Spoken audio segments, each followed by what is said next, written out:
শ্রমিক, অস্থায়ী শ্রমিক, যারা দিন আনে দিন খায়, দিন মজুর, যারা বিভিন্ন স্কিমে কাজ করে, যাদের কোনো নিরাপত্তা নেই, কাজের কোনো সামাজিক নিরাপত্তা নেই, যে ভূমিহীন কৃষকের জমির দাম ছিল না, তারা সবাই যোদ্ধার, জমিদার, মালিক, পুলিশ, এই স্বাধীন ভারতের পুলিশ, বাংলার পুলিশ হোক আর ব্রিটিশ পুলিশ হোক, তার বিরুদ্ধে লড়াই করেছে, নিজের বুকের কলজের রক্ত দিয়ে এই ঝান্ডাকে লাল করেছে।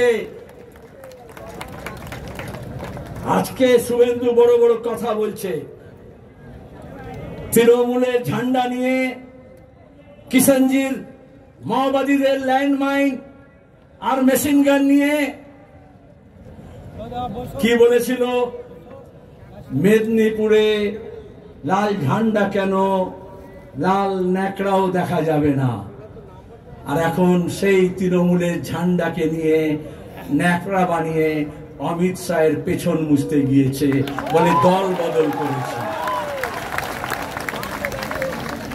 আমরা গর্বিত, আমাদের এই কর্মী বাহিনী,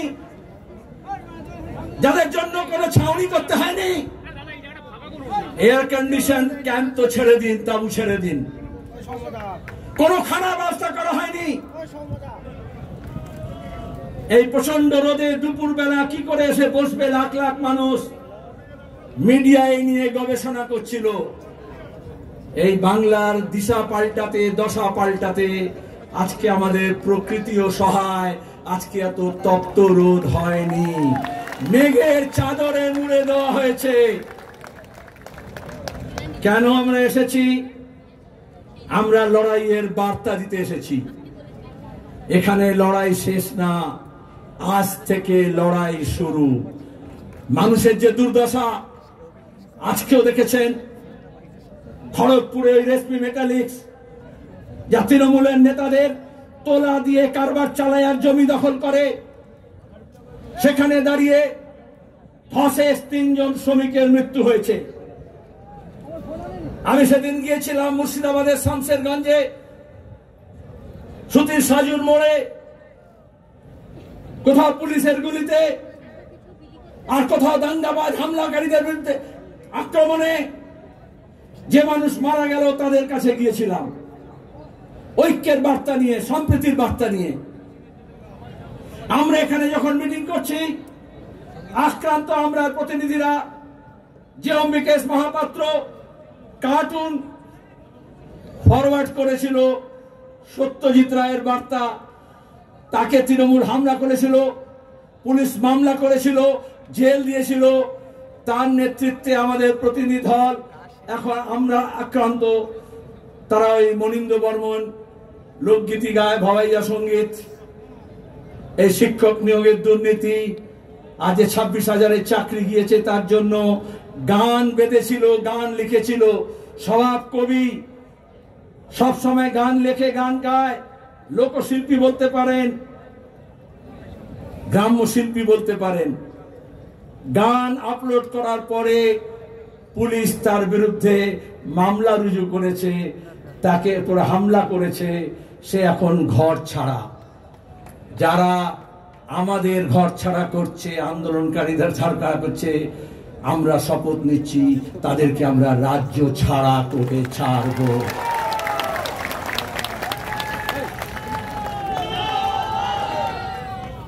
সুপ্রিম কোর্ট বলছে, দেশের আইন বলছে, প্রতিদিন মোদী সরকারকে চপটাঘাত করছে। যেভাবে সার্ভেলেন্স, যেভাবে নজরদারির ব্যবস্থা করা হচ্ছে, নাগরিকদের অধিকার কেনা হচ্ছে, গণতান্ত্রিক অধিকার কেনা হচ্ছে, আপনি কি খাবেন, কি পরবেন, কোন কথা বলবেন, কার সঙ্গে যাবেন, এই সব নাকি তারা ঠিক করে দেবে। আমাদের সংবিধান বলছে আমাদের অধিকার আছে প্রত্যেকের নিজের নিজের, মেরি মার্জি।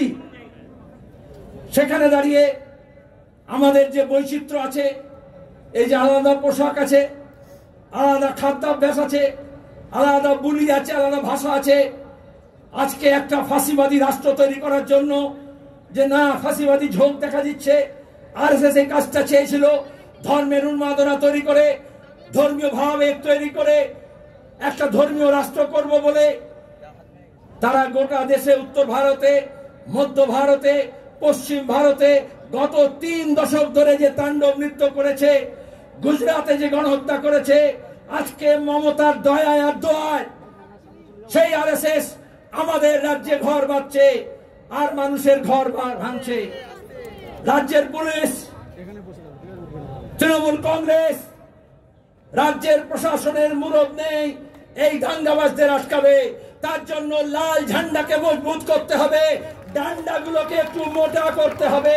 তবেই আমরা বুদ্ধদেব ভট্টাচার্যের ভাষায় বলতে পারবো, এ রাজ্যে যারা দাঙ্গা করতে আসবে তার মাথা ভেঙে গুড়িয়ে দেওয়া হবে। এটা রাজ্যের মুখ্যমন্ত্রী সাহস করতে পারেন না। এই বাংলার বুকে জ্যোতি বসু বলেছিলেন যে আজকে গোটা পৃথিবী মানে, যে গোটা দেশ মানে। তাকে জিজ্ঞেস করা হয়েছিল দাঙ্গা কেন হয়, জ্যোতি বসু বলেছিলেন সরকার চাইলে দাঙ্গা হয় আর সরকার না চাইলে দাঙ্গা হয় না। তাহলে ধুলাগড় বলুন, বসিরহাট বলুন, রানীগঞ্জ, আসানসোল বলুন, উত্তরবঙ্গের বিভিন্ন স্থান বলুন, এই গত বছর রিসরা বলুন, শিবপুর বলুন, মমতা ব্যানার্জি মুখ্যমন্ত্রী চেয়েছিলেন কারণ তিনি আরএসএস এর দুর্গা। আরএসএস তাকে পরিয়েছে, খাইয়েছে, লোকবল জুটিয়েছে, কর্পোরেট ফান্ড দিয়েছে, টাকা দিয়েছে, মুরব্বিয়ানা দেখিয়েছে। আর তারপরে যত সবাইকে এক কাট্টা করেছিলেন, জামাত, জমিয়াত, মাওবাদী, এসইউসি, বিজেপি সব এক হয়ে বলেছিল লাল হটাও, দেশ বাঁচাও। লাল হটেছে কিন্তু দেশ বাঁচেনি। তাই আজকে দেশ বাঁচাতে হলে আবার লাল ঝান্ডাকে মজবুত করতে হবে, উঁচু করে তুলে ধরতে হবে। এটা শুধু ব্রিগেড সমাবেশ না, কিষাণ সভা, ক্ষেত মজদুর সংগঠন, বস্তি উন্নয়ন সমিতি, সিআইটিউ কর্মীরা গত কয়েক মাস ধরে মাঠে, ময়দানে, খেতে, খামারে, কলে, কারখানায়, ইট ভাটা থেকে যেখানে বিড়ি বাঁধে, যেখানে মিড ডে মিলের ওয়ার্কার, যেখানে আইসিডিএস এর কর্মী, যেখানে আশা কর্মী, যেখানে বিভিন্ন স্কিম ওয়ার্কার, যেখানে বেকার ছেলে মেয়ে, যেখানে পরিযায়ী শ্রমিক, যেখানে গিগ ওয়ার্কার, তাদের সবার কাছে আপনারা গিয়েছেন। যে কৃষক ফসলের দাম পায় না তার লড়াই, যার সার কালোবাজারি হয় তার লড়াই, যে ফসল রাখার জায়গা পায় না কোল্ড স্টোরেজে তার লড়াই, যে মজুরি পায় না তার লড়াই, যে বেকার কাজ পায়নি তার লড়াই, আর যারা কাজ পেয়েও এই তৃণমূলের অপদার্থতার দুর্নীতির জন্য কাজ হারিয়েছে তাদের লড়াই। এই সব লড়াইকে মালা গাঁথার মতো করে আমাদের যেমন পুঁথি গাঁথা হয়, যেমন একটা মালা হয়, যেমন ফুলগুলোকে একটা সুতোর মধ্যে গেঁথে মালা তৈরি করা হয়, সেরকম এই ধরনের আন্দোলনগুলোকে গণ আন্দোলনের জোয়ার তৈরি করার জন্য প্রত্যেকটা আন্দোলনকে আমাদের ঐক্য একই সূত্রে গাঁথতে হবে। সেই কাজই লাল ঝান্ডা করছে। এজন্য বিজেপি আর তৃণমূলের দুজনেই প্রতিদিন দেখবেন, যারা বলেছিল সিপিএম শেষ, লাল ঝান্ডা শেষ, বিজেপি বলছে ওখানে সিপিএম আছে, লাল ঝান্ডা আছে, বিজেপি বলছে ওখানে সিপিএম আছে, লাল ঝান্ডা আছে। আমরা বলছি হ্যাঁ আমরা আছি, কারোর দয়ায় আমরা বেঁচে নেই। আট পেটা খেয়ে না খেয়ে ঘর ছাড়া হয়েও আমার কর্মীরা লাল ঝান্ডা ছাড়েনি, ছাড়বে না। কারণ এটা একটা আদর্শ, এটা একটা লক্ষ্য। বিজেপি আর তৃণমূল এই বাংলাকে একটা লক্ষ্যহীন জায়গায় নিয়ে যেতে চাইছে, যেখানে আমাদের ইতিহাস, আমাদের সংস্কৃতি, আমাদের শিক্ষা, আমাদের ঐক্য, সম্প্রীতি, আমাদের ভালোবাসার সম্পর্ক, আমাদের শান্তি, এই সবটাকে ওরা ছিঁড়ে খাবলে খেতে চাইছে। আজকের লড়াইটা হচ্ছে মানুষের দুর্দশা পাল্টানোর জন্য, আমাদের রাজ্য এবং দেশের দশা পাল্টানোর জন্য দিশা পাল্টাতে হবে। আর সেই দিশা, নতুন দিশার জন্য আমরা এখানে জড়ো হয়েছি। আর যখন সংকট হয়, যখন সমস্যা হয়, যখন বিপদ আসে, এমন করে যে আপনি একটা রাস্তা দিয়ে হেঁটেও যান, যদি অ্যাক্সিডেন্ট হওয়ার ভয় থাকে তাহলে বলা হয় একটু বাঁ দিকে চেপে যান, বাঁ দিকে ধরুন। আজকে রাজ্যকে, এই দেশকে বাঁচাতে হলে একটু বাম পথ ধরতে হবে। সেজন্য আমরা বলছি, শুধু আমরা না, যে 4টি সংগঠন আজকে এখানে এসছে তারা না, আমাদের সঙ্গে অনেক সংগঠন যোগাযোগ করেছে। আপনারা সিআইটিউ, অল ইন্ডিয়া কিষাণ সভা, all India agriculture workers union, বস্তি উন্নয়ন সমিতি, 4টে সংগঠনে ডাক দিয়েছেন। আমরাও তো আসতে চাই। অনেকে দেখেছেন এখানে এসছেনও। আমরা বলেছি সবাই আসুন। সবাই আসলে ব্রিগেডের স্থান সংকুলান হবে না, রাজ্য জুড়ে ব্রিগেড গড়ে উঠবে। আর সেই ব্রিগেডে আপনাদের সবাইকে আমন্ত্রণ জানাচ্ছি। যারা বিজেপির টাকা খাবে না, যারা তৃণমূলের ভয় পাবে না, তাদের সবাইকে নিয়ে আমরা 26-এর লড়াই লড়ব। বন্যা টুডুর কাছে শুনেছেন আপনারা, লড়াইয়ের ময়দান থেকে উঠে এসছে। আমাদের নেতা নেত্রী টালিগঞ্জের আর বলিউডের স্টুডিও থেকে উঠে আসে না। জমির লড়াই, যাদের পাট্টা ছিল পাট্টা কেড়ে নিয়েছে, তাদের লড়াই করে নাকে হ্যাঁ করে নাক খত দিয়ে এই প্রশাসনের জমির লড়াইতে, নিজের ভূমিতে কৃষকরা তার নিজের অধিকার প্রতিষ্ঠা করেছে, তার প্রতিনিধিত্ব করতে এসছে। সে কি বলেছে ক্রিকেটের ভাষায়? আমি খুব বেশি ক্রিকেটের ব্যবহার করি না। বলেছে উইকেট ফেলে দেবো 26-এ। আর আপনার শুধু বললেন যারা পেছনে আছে, কি উইকেট ফেলবেন তো? তার জন্য আমি একটু ফুটবল বেশি ভালোবাসি। ফুটবলে হচ্ছে একটু নেমে খেলতে হয়, আমাদের সবাইকে একটু নেমে খেলতে হবে। কি রাজি তো? নেমে খেলবো, যাতে এই চোর দুর্নীতিবাজকে 14 তলা থেকে টেনে হিঁচড়ে আমরা মাটিতে নামাতে পারি, সেই শপথ আমাদের নিতে হবে। আর যারা মনে করছে ছুট বুট পরে গভর্নর সাহেব ঠিক করবেন, আমরা বলি গরিব মানুষের লড়াই কোন লাট বেলাট লড়তে পারবে না। গরিবের লড়াই গরিবকে লড়তে হবে, বাংলার লড়াই বাংলার মানুষ লড়বে। আমরা যদি জাত পাত ধর্ম বর্ণ, হিন্দু মুসলমান, মন্দির মসজিদের নামে না ভাগ হই, তাহলে এই বাংলার এই শক্তি আছে। 190 বছর ইংরেজের শাসনের বিরুদ্ধে লড়াই হয়েছে, ফাঁসি হয়েছে, জেল হয়েছে, আন্দামানের সেলুলার জেলের নাম লেখা আছে। তারপরে বেরিয়ে এসে লাল ঝান্ডাকে মজবুত করেছে, দেশ স্বাধীন হয়েছে। তারপরে আমরা লড়েছি, খাদ্য আন্দোলন হয়েছে, জমির লড়াই হয়েছে, সেচের জলের জন্য লড়াই হয়েছে, মজুরির জন্য লড়াই হয়েছে, নতুন কলকারখানা তৈরির লড়াই হয়েছে, বন্ধ কারখানা খোলার লড়াই হয়েছে। সেই লড়াই আমরা সবাই এক কাট্টা ছিলাম। আমরা লড়াই চাই, আমরা লড়াইকে ভয় পাই না। আমরা বলি এ লড়াই লড়তে হবে, আমরা বলি এ লড়াই বাঁচার লড়াই, বাঁচার জন্য প্রতি মুহূর্তে লড়াই করতে হয়।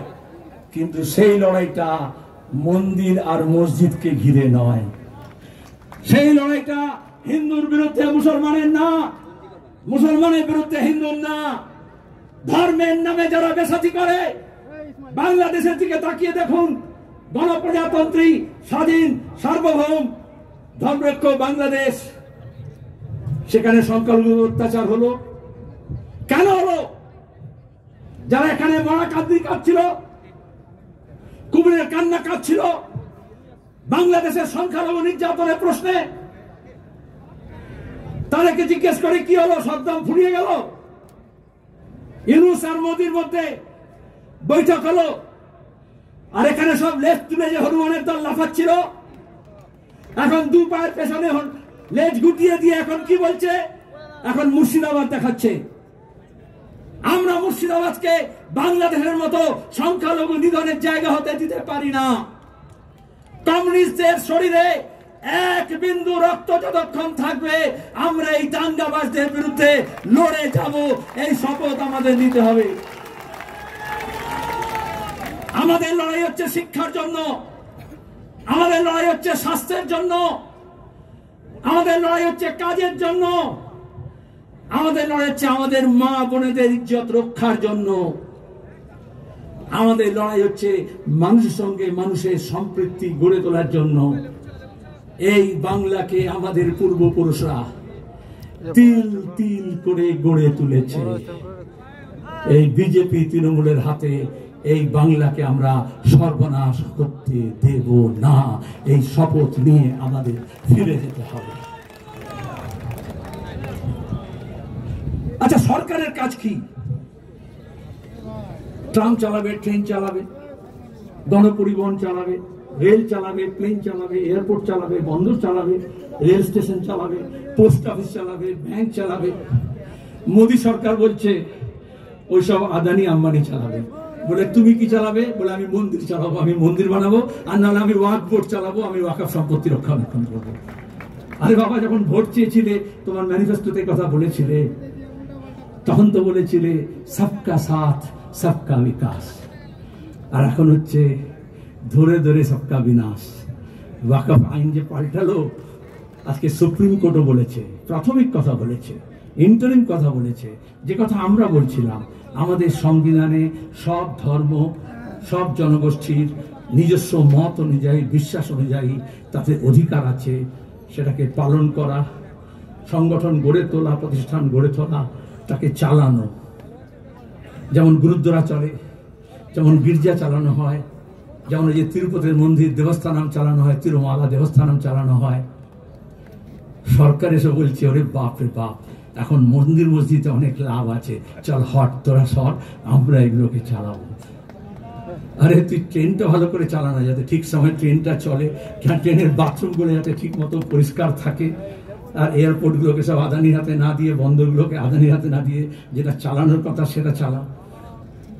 ওরা ট্রেন বেচে দিচ্ছে, মমতা ব্যানার্জি কলকাতা ট্রাম ডিপো বেচে দিচ্ছে, বলে যা আছে। ওই অমলদার কাছে শুনলেন না, বিজেপি বলল কৃষকের আয় দ্বিগুণ করে দেবো। বাবু যতক্ষণ পারিষদগণ বলে তার শতগুণ, মমতা বললো আমি তো 3 গুণ করেই দিয়েছি। আর এদিকে কৃষক তার ফসলের দাম পাচ্ছে না, প্রতিদিন লড়াই হচ্ছে। আলু চাষিদের সর্বনাশ হয়েছে, সবজি চাষিদের সর্বনাশ হয়েছে। আমরা বেশি দামে চাল কাটছি, কিন্তু ধান সংগ্রহ করছে না, চাল কল মালিকরা নিচ্ছে, আর তাদের কাছ থেকে সরকার নিচ্ছে। এই তো 2 নম্বরই। হেন জায়গা নেই। নিয়োগ বলুন, এই তৃণমূল সরকারের কোন দপ্তর নেই। চ্যালেঞ্জ দিয়ে বলছি, যেখানে দুর্নীতি হয় না, আর কাটমানি হয় না, তোলাবাজি হয় না। এই বিজেপি প্রথম এসে খুব কাটমানি তোলাবাজি বলছিল, এখন বলছে শুধু ভাগাভাগির ব্যাপার আছে। মমতা বলেছে 75-25, আর ওদিকে আরএসএস বিজেপি বলেছে ওই 75-এর মধ্যে 25 আমাকে দিলেও ভালো হবে। ব্যাস, তারপর আরজি কর ভুলে যাও, কয়লা পাচার ভুলে যাও, গরু পাচার ভুলে যাও, এই যে বালি পাচার ভুলে যাও, শিক্ষক নিয়োগের দুর্নীতি ভুলে যাও, নারদে যেমন ভুলে গেছো, চিট ফান্ড যেমন ভুলে গেছো। চোখের সামনে আছে। যারা আমরা বলতাম 10 বছর আগে এই ব্রিগেডে বলেছিলাম যে তৃণমূল কংগ্রেস 2014-এ মোদী সরকার আসার পরে মুকুল রায়কে দিয়ে বাইপাস করেছে, সরাসরি যোগাযোগ করেছে। আর আজকে দাঁড়িয়ে মমতা কি বলছেন ইন্ডোর স্টেডিয়ামে? মোদী ভালো, অমিত শাহ খারাপ। এটা নতুন কথা নয়। এক সময় বলেছিলেন বাজপেয়ী ভালো, মালপোয়া খাইছিলেন তার মাকে দিয়ে, আর আদবানি খারাপ। তারপরে 2014-তে বললেন আদবানি ভালো, প্রধানমন্ত্রী হলে সমর্থন করব, মোদী খারাপ। এখন 2025-এ বলছেন মোদী ভালো, অমিত শাহ খারাপ। লিখে রাখো, 2026-এ বলবে অমিত শাহ ভালো, যোগী খারাপ। এটাকে বলে কম্পারেটিভ অ্যাকসেপ্টেন্স, তুলনামূলক গ্রহণযোগ্যতা। তাহলে একজনকে খারাপ বলছেন সেটা নয়, অন্যজনকে বার্তা দিচ্ছেন মোর নাম এই বলে খ্যাত হোক, আমি তোমাদের। আরে আমরা অনেক আগে থেকেই জানতাম, এই জন্য মানুষকে বলছি ওদের এই হুজুগে আপনারা পা ফেলবেন না। ব্যাপক ডিজে বাজিয়ে, ব্যাপক টাকা খরচা করে, ব্যাপক রঙের তামাশা করে ওরা ধর্মকে কেন্দ্র করে রাজনীতি করতে চায়। জ্যোতি বসু আমাদের বলেছেন, দুনিয়া জোড়া আমরা বামপন্থীরা বিশ্বাস করি ধর্ম যার যার নিজের নিজের, আর রাজনীতি আলাদা। ধর্ম আর রাজনীতিকে মেশাবেন না। বাংলাদেশে দেখেছেন ধর্ম রাজনীতি মেশালে কি হয়। উত্তরপ্রদেশে দেখছেন কিরম বুলডোজার পলিটিক্স হয়। গুজরাটে দেখেছি কিরম গণহত্যা হয়। আর পুলিশকে বলবো, আইন অনুযায়ী, সংবিধান অনুযায়ী পুলিশের এটা দেখভাল করার কথা। পুলিশ মনে করে বাংলার এই পিসি ভাইপোকে রক্ষা করলেই হবে। কিছু করলে দেখবেন হাজার হাজার পুলিশ সব একসঙ্গে মার্চ করছে।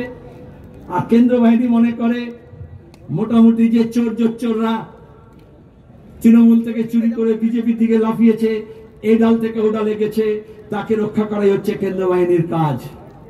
তাহলে বাংলার মানুষকে কে রক্ষা করবে? গ্রামে গঞ্জে, ওয়ার্ডে, পাড়ায়, মহল্লায় শুভবুদ্ধি সম্পন্ন মানুষ, গণতন্ত্রপ্রিয় মানুষ, ধর্মরক্ষক মানুষ, শুধু লাল ঝান্ডার না, আরো অনেকে আছেন। তাদের সবাইকে নিয়ে আমাদের এলাকা ভিত্তিক একেবারে নজরদারি কমিটি তৈরি করতে হবে, যে এই সব হনুমানের নাচ যারা নাচবে, যারা দাঙ্গাবাজি করবে, তাদেরকে আমাদের আটকাতে হবে। সে দায়িত্ব আমাদের গ্রহণ করতে হবে। ওয়াকফের আইনের সংশোধনের বিরুদ্ধে গোটা দেশে সবাই প্রতিবাদ করছেন, শুধু বিজেপি আর এই তৃণমূলের 5-6টা এমপি ছাড়া সবাই এককাট্টা হয়েছেন। তো কোথাও তো হাঙ্গামা হচ্ছে না, কোথাও তো দাঙ্গা হচ্ছে না। তাহলে কেন মুর্শিদাবাদে হলো? প্রশ্ন করব না, তদন্ত চাইব না। যতগুলো দাঙ্গা হয়েছে 2011-র পর থেকে আমাদের রাজ্যে একটা বিচার বিভাগীয় তদন্ত হয়নি। বিচার বিভাগীয় তদন্ত হলে এজাজকে যে পুলিশ খুন করলো, হরসুন্দর দাস আর চন্দন দাসকে যারা খুন করলো, তার দুধ কা দুধ পানি কা পানি হয়ে যাবে। কিন্তু মমতা ব্যানার্জি তদন্ত করবেন না, বিচার বিভাগে তদন্ত চাইবেন না, আর বিজেপিও চাইবে না। তাহলে হিন্দু মুসলমান কি করে হবে? আমরা চাইছি বিচার বিভাগ তদন্ত হোক, দোষীরা শাস্তি পাক, যারা ওখানে আক্রান্ত হয়েছে, ক্ষতিগ্রস্ত হয়েছে, লুটপাটের জন্য যাদের সর্বস্ব গিয়েছে, তাদের সমস্ত ক্ষতিপূরণ দিতে হবে। প্রাণের ক্ষতিপূরণ দেওয়া যায় না, তাও তাদের ভরণ পোষণের দায়িত্ব নিতে হবে। আর বিচার বিভাগ তদন্ত হলে কারা ষড়যন্ত্র করলো, পেছনে কারা ছিল, ব্লুপ্রিন্ট কারা তৈরি করলো, সেই সব বেরিয়ে আসবে। নালে বিজেপি তৃণমূল দুটোই মিলে দেখবেন সূত্র মারফত খবর বলে বলছে ওই অন্য জায়গা থেকে এসছে, বাইরে থেকে এসছে। আর যদি বাইরে থেকে আসে ধরে নি, তাহলে সীমানা পার হলো কি করে? বর্ডার ম্যানেজমেন্ট, জেলা পুলিশ প্রধান, ডিএম, এসপি আর বর্ডার সিকিউরিটি ফোর্স একসঙ্গে মিলে আইন অনুযায়ী, সংবিধান অনুযায়ী বর্ডার রক্ষা করে। তাহলে কেন হলো না? কেন ইন্টেলিজেন্স ফেল করলো? তুমি নজরদারি করো। সব থানাকে বলা হয়েছে আজকে এই সিআইটিউ, কৃষক সভা, বস্তি উন্নয়ন সমিতি আর ক্ষেত মজুরদের যে জমায়েত হবে, তাতেই এত ভয় পেয়েছে। মমতা সার্কুলার দিয়েছে সব থানায় যে খবর নাও কারা যাচ্ছে, কিসে যাচ্ছে, সব বাস মালিকের ঠিকানা নাও, কে বাস দিয়েছে, কে গাড়ি দিয়েছে। আমি বলছি, আরে ভাই, এখন তো শুধু বাস দিয়েছে, তাতেই নাম ঠিকানা জোগাড় করছো, যখন বাস দেবে তখন তুমি কি করবে? এত সার্ভেলেন্স, এত নজরদারি। তাহলে ওখানে হাঙ্গামা দাঙ্গা কে করবে? বাইরে থেকে আসবে কি ভেতর থেকে আসবে? তোমার কানের কাছে কেন নজরদারি ছিল না? আসলে পুলিশ রিফর্ম দরকার। পুলিশ রিফর্ম বামপন্থীরাই বলেছে। এ পুলিশ দিয়ে হবে না, এ দলদাস পুলিশ। গোটা দেশেই পুলিশ রিফর্ম ওভারডিউ আছে। এই রিফর্ম, ওই রিফর্ম, লেবার কোড পাল্টাও, এসব বলছে। কিন্তু পুলিশ রিফর্ম করতে হবে মানুষের জন্য, পুলিশ ভিআইপির জন্য না। কেন ফায়ার ব্রিগেড যায়নি? 5 ঘন্টা আগুন লেগেছে, পাড়ার লোকজন আগুন বুঝিয়েছে। প্রশ্নের জবাব দেব না? চাইবো না? আমরা জবাব চাইছি। আর বিজেপি, তৃণমূল আর সাম্প্রদায়িক অন্ধ ভক্তদেরকে বলছি, আদম গণবি কমিউনিস্ট কবি ছিলেন, হিন্দিতে লিখতেন, একেবারে জনগণের কবি, আলপথে মেঠো পথে লিখতেন। তার একটা কবিতা ছিল, হিন্দু ইয়া মুসলমানों के एहसासात को मत छेड़िए। হিন্দু বা মুসলমানের আবেগকে নিয়ে খেলা করো না। হিন্দু আর মুসলমানের লড়াই লড়িও না। যদি লড়তে হয় তাহলে বেকারের বিরুদ্ধে লড়ো, যদি লড়তে হয় অশিক্ষার কুশিক্ষার বিরুদ্ধে লড়ো, গরিবের বিরুদ্ধে লড়ো, নিজের মাথার উপর যাতে ঠাঁই হয় সেই বাসস্থানের দাবি নিয়ে লড়ো, যাতে কাজ পায় লোকেরা, যাতে যারা চুরি করেছে দুর্নীতি করেছে সেই দুর্নীতিবাজরা জেলে যায়, সেই লড়াই লড়ো। আমরা আপনাদের কাছে এই কথাই বলছি। আপনাদের সমর্থন নিয়ে এখানে যারা এসছেন তারা সব নয়, আপনারা ফিরে যাবেন, প্রত্যেককে অন্তত 10 জনকে বলতে হবে এই বার্তা। 26-এর লড়াইয়ের শুরু এখান থেকে হোক। এক একজন 10 জনকে গিয়ে বলবেন, বলবেন বলবেন সবাই। এই বার্তা গ্রামে গ্রামে রুটে যেতে হবে, পাড়ায় মহল্লায় বস্তিতে কলোনিতে লড়ে যেতে হবে। আমরা একা নই। ওরা দেখায় লাল ঝান্ডা ছোট হয়ে গেছে, দুর্বল হয়ে গেছে, একা হয়ে গেছে। এই ব্রিগেড প্যারেড গ্রাউন্ডে লাল ঝান্ডা ছাড়া কারুর বাপের তাকত নেই যারা লাল ঝান্ডা সব ছাড়া এখানে ব্রিগেডে ধরাতে পারে। এখানে শক্তি প্রদর্শন করলে হবে না, নিজের পায়ের তলার মাটিটাকে শক্ত করতে হবে, মাথা উঁচু করে দাঁড়াতে হবে। আর সে লড়াই আমরা লড়ব। লড়বেন? হবে লড়াই, একসঙ্গে হবে, পেছনে হবে, হবে লড়াই।